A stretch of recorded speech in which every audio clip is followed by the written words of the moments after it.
A billionaire sheikh sits in Manhattan's most expensive restaurant, surrounded by his wealthy entourage.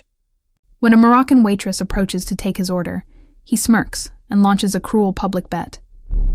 "I'll give you $1,000 if you can speak perfect Arabic. I bet you immigrants forget where you come from."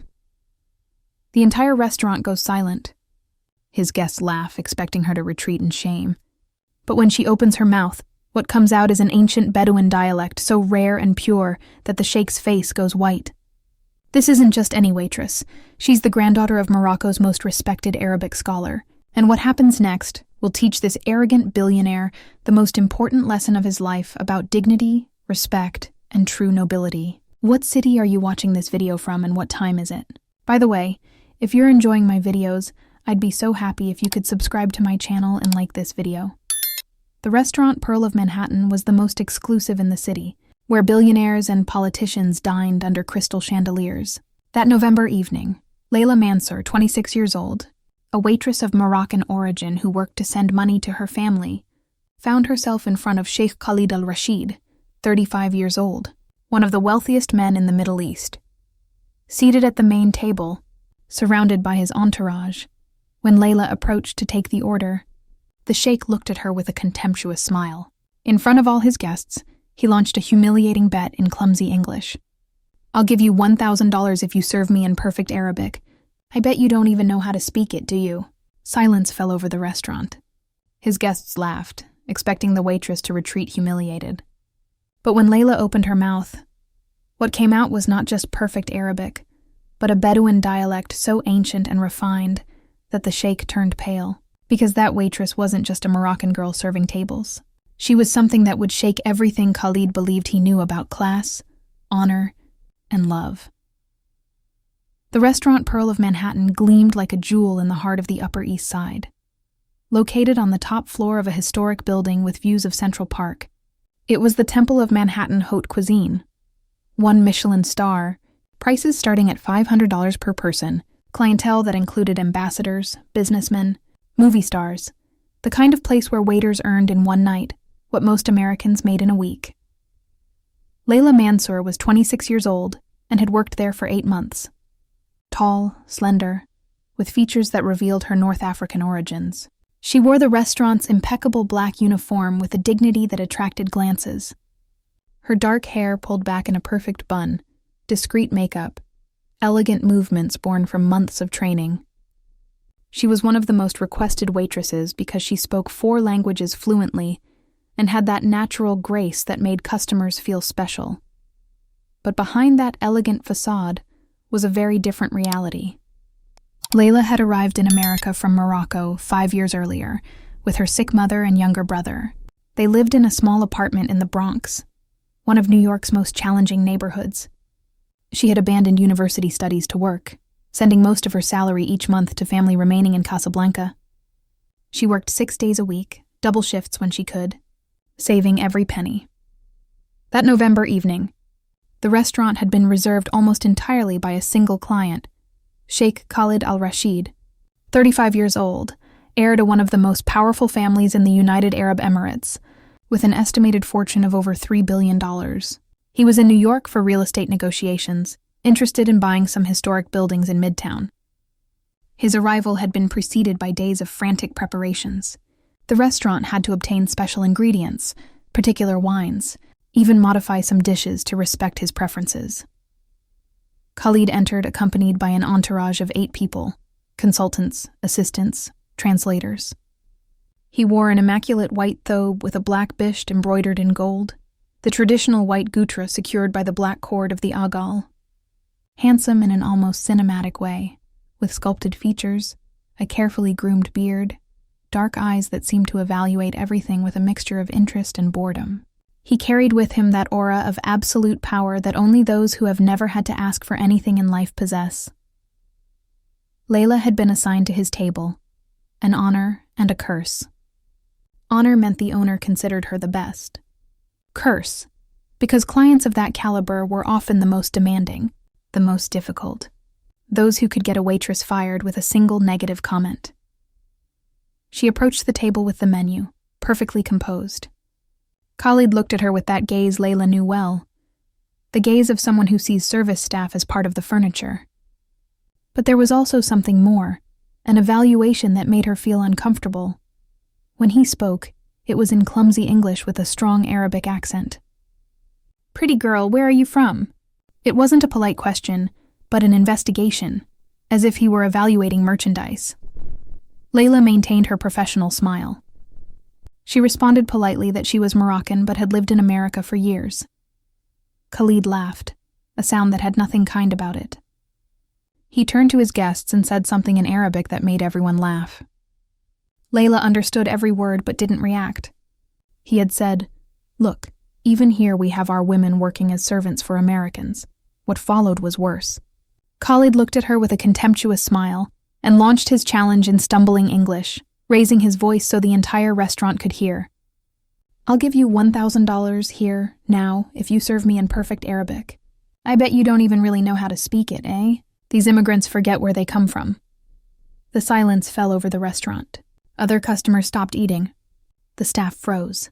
It was a moment of deliberate public humiliation, the kind of power only the very rich allow themselves to exercise over the vulnerable.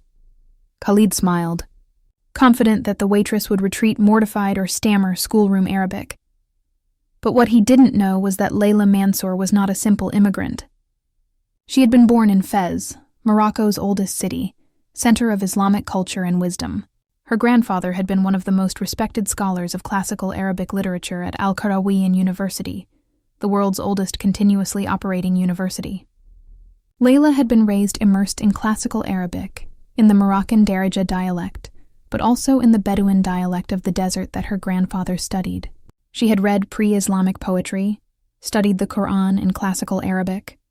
She knew dialectal variations that most modern Arabs didn't even recognize. Layla looked the sheikh directly in the eyes. Then, with a clear, melodious voice that resonated in the restaurant's silence, she began to speak. But not in modern standard Arabic. She spoke in the Bedouin dialect of the Banu Hilal, a variant so ancient and pure that today only scholars and Bedouins from the most remote regions of the desert speak it. Her words were liquid poetry, each syllable perfect, each inflection carrying centuries of culture and dignity. What she said translated as, "Noble guest, it is my honor to serve you, but know that true nobility does not reside in the gold one possesses, but in the respect one offers. My ancestors served kings when yours perhaps still herded goats in the desert. Memory is as long as the dunes, and the wind of time always reveals the truth of each man." The color drained from Khalid's face. His mouth opened slightly. In his eyes appeared something that hadn't been there before. Shock, and then something deeper. Recognition. He had understood every word. But above all, he had understood the linguistic sophistication, the level of education necessary to speak that dialect. This was not a simple waitress. This was a woman of culture, perhaps of lineage, who for some reason was serving tables in a Manhattan restaurant. His guests looked confused. Some had understood the Arabic, but not that specific dialect. Others awaited his reaction. Khalid remained silent for what seemed like an eternity. Then he did something no one expected. He stood up. In Arab culture, standing is a sign of respect reserved for few. He looked at Layla with completely different eyes, the superficial evaluation replaced by something more like astonishment. Now he spoke in perfect Arabic, the words now full of respect. "You have justly humiliated me. I ask forgiveness for my arrogance. Clearly you are not who I thought you were." From his pocket he took out not $1,000 but $5,000 and placed it on the table, for the offense and for the lesson. Layla looked at the money but didn't touch it. She responded in perfect English, her voice calm but firm.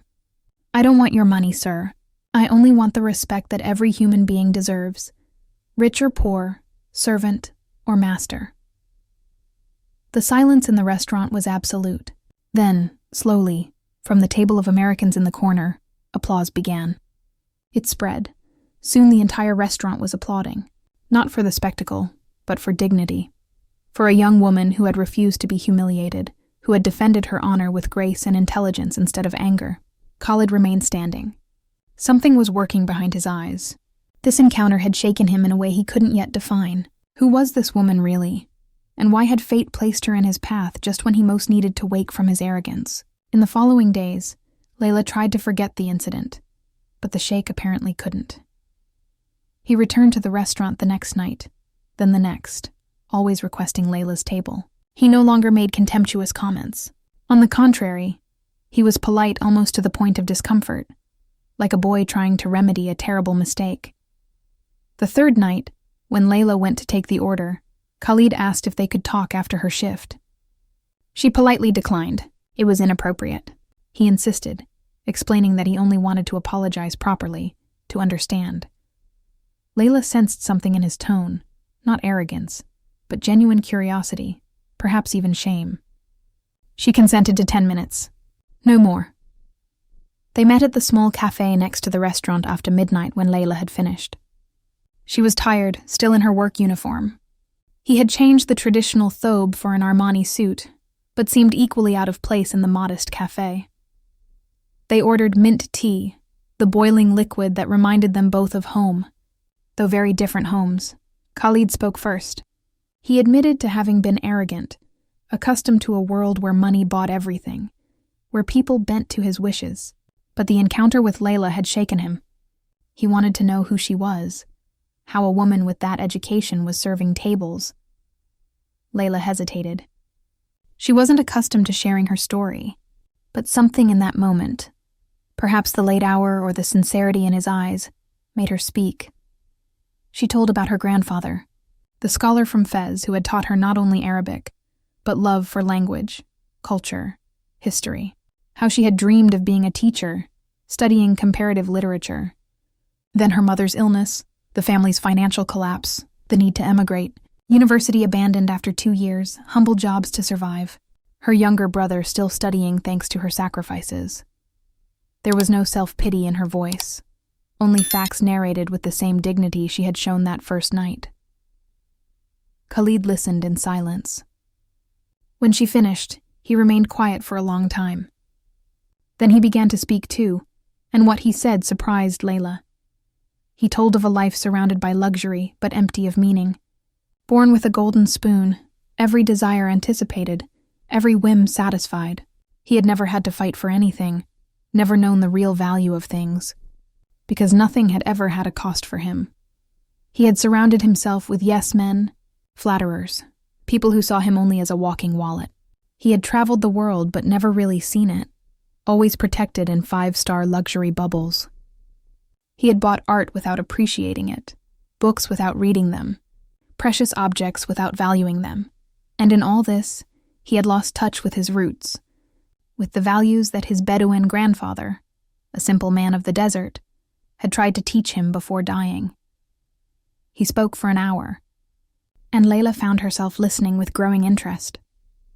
This wasn't the arrogant man from the restaurant.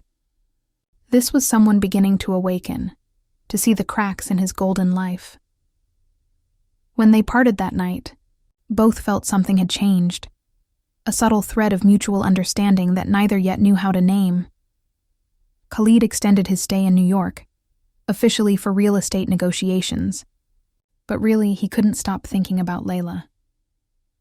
He began coming to the restaurant almost every night, always requesting her table. She was cautious. She knew the stories of girls used and discarded by rich men, but there were moments of genuineness that touched her. When he returned having read the poetry books she had recommended, when he spoke of his work with respect. One night he asked her to show him the real New York. Are you enjoying this story? Leave a like and subscribe to the channel. Now let's continue with the video. Layla, almost against her will, accepted. On her day off, they met in Chelsea Market. Khalid, in jeans without an entourage, seemed almost normal. They walked for hours through Greenwich Village, trying New York pizza and bagels with El-Ox. At the Brooklyn Bridge, they watched the sun set over the city, and somewhere between the pizza and the church bells, something changed. They began talking to each other for real. No longer client and waitress, but two people.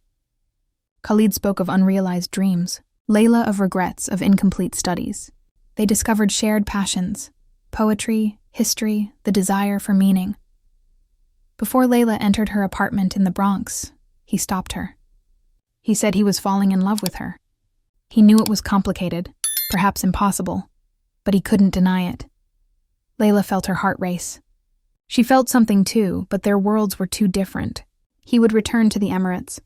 She would stay here. Better to stop before someone got hurt. Khalid said he respected her decision, but wouldn't stop trying to show her that different worlds could meet. That night, Layla didn't sleep, heart and mind at war between desire and reason. The following week brought a crisis that would change everything. Layla's mother, who had been battling diabetes for years, had a serious complication. She needed a costly operation, $30,000 that insurance didn't fully cover. Layla checked her savings, $8,000. She needed a miracle. She considered asking for a loan, but her financial situation didn't qualify for significant amounts. She asked for extra hours at the restaurant, but it wasn't enough. Desperation began to seep in. Khalid immediately noticed the change. Layla was distracted, eyes red from hidden crying. When he finally asked what was wrong, she initially refused to tell, but he insisted with such gentleness that she finally gave in. As soon as Khalid heard the problem, he took out his checkbook. He could cover the entire operation, he said. It was nothing to him, but Layla immediately refused. She couldn't accept. It would be charity. Khalid tried to explain it wasn't charity between people who cared about each other, but Layla was firm. She didn't want to be in debt. She didn't want their relationship, whatever it was, to be tainted by financial transactions. Khalid respected her decision, but he couldn't simply do nothing. That night he spoke with the restaurant owner, an acquaintance of his. He negotiated a substantial performance bonus for Layla, officially for her excellent service, but everyone knew the truth. When Layla received the envelope with $15,000, she immediately understood what had happened. She went to Khalid that night after work, furious. She confronted him in the lobby of his hotel, not caring about the stares. She asked how he dared go behind her back, manipulate the situation. Khalid remained calm. He said he hadn't given her money directly. He simply ensured she received what she deserved. Her work was worth much more than what they paid her. Layla wanted to stay angry, but the argument disarmed her. And the truth was, she needed that money. Her mother needed the operation. Through tears of frustration and gratitude, she admitted she no longer knew how to handle the situation. Khalid took her in his arms, an embrace that began as comfort, but became something more. They separated quickly, both aware of having crossed another line. Layla whispered thanks and left, leaving Khalid in the lobby with his heart pounding and absolute certainty that this woman was who he wanted to spend his life with. Her mother's operation went well. During the 2 weeks of recovery, Khalid visited the hospital almost every day, bringing flowers, fruit, books. He met Layla's mother, a small but strong woman who evaluated him with penetrating eyes. He also met her younger brother, who was initially suspicious but gradually softened, seeing how Khalid treated his sister with genuine respect, but all this also attracted unwanted attention. Khalid's entourage began to murmur. A wealthy sheikh pursuing a waitress? It was inappropriate, they said. He should marry someone of his rank, perhaps a princess from an allied royal family. His mother called from the Emirates, having heard rumors. She was worried, disappointed, confused by this unusual behavior from her son. Khalid found himself facing a choice. He could return to his previous life, marry appropriately, follow the path laid out for him. Or he could follow his heart, even if it meant disappointing expectations, facing judgments, possibly even losing part of his social position. For the first time in his life, Khalid Al-Rashid had to decide between duty and desire, between expectation and love. Khalid chose love. He told his mother he had found the woman he wanted to marry, that Layla was nobler in heart than any princess. His mother was shocked. She demanded to come to New York to see this woman who had bewitched her son. Khalid accepted, knowing it was inevitable. The meeting between Khalid's mother, Princess Amira, and Layla was tense. The princess was a 60-year-old woman, elegant and formidable, who had spent her life navigating palace politics. She saw Layla as a gold digger, someone who had seduced her son for money. Her questions were cutting, designed to humiliate. But Layla didn't let herself be intimidated. She responded with the same dignity she had shown that first night in the restaurant. She spoke of her family, her education, her values. She didn't pretend to be worthy of the royal family, but insisted that love didn't need pedigree. When the princess asked with contemptuous tone what she could offer Khalid, Layla responded simply, authenticity. The princess wasn't convinced, but Khalid was firm. He would marry Layla with or without blessing. That firmness, which his mother had never seen in her son, made her pause. Perhaps this love had already changed Khalid for the better. Perhaps this girl had something that the palace and wealth had never been able to give her son. But the obstacles weren't over. The gossip press discovered the story. The headlines were brutal. The Sheikh and the Waitress, love story or scandal. Up from kitchen to palace, the Arab Cinderella. Some articles were romantic, others cruel. Photos of Layla at work, of her modest neighborhood, were published alongside those of Khalid's palaces. Layla suffered under the media attention. The restaurant was invaded by paparazzi. She had to leave her job. Her neighborhood became a circus of journalists. For the first time, Layla wondered if it was worth it. She loved Khalid, but she was losing her privacy, her normalcy, perhaps even herself. One night, overwhelmed, she told Khalid that maybe they should stop. She couldn't live like this, under a microscope, continually judged. Khalid understood. He proposed a solution. Leave New York, go somewhere quiet where no one knew them, and decide there, far from the circus, if their love could survive reality. They flew to a Greek island, a remote place without paparazzi or expectations. For 2 weeks they lived as normal people. They cooked together, walked on the beach, talked until dawn. Khalid showed Layla the man he was beneath the billions, vulnerable and sincere. Layla showed Khalid the woman she was beneath the strength, capable of laughter and lightness.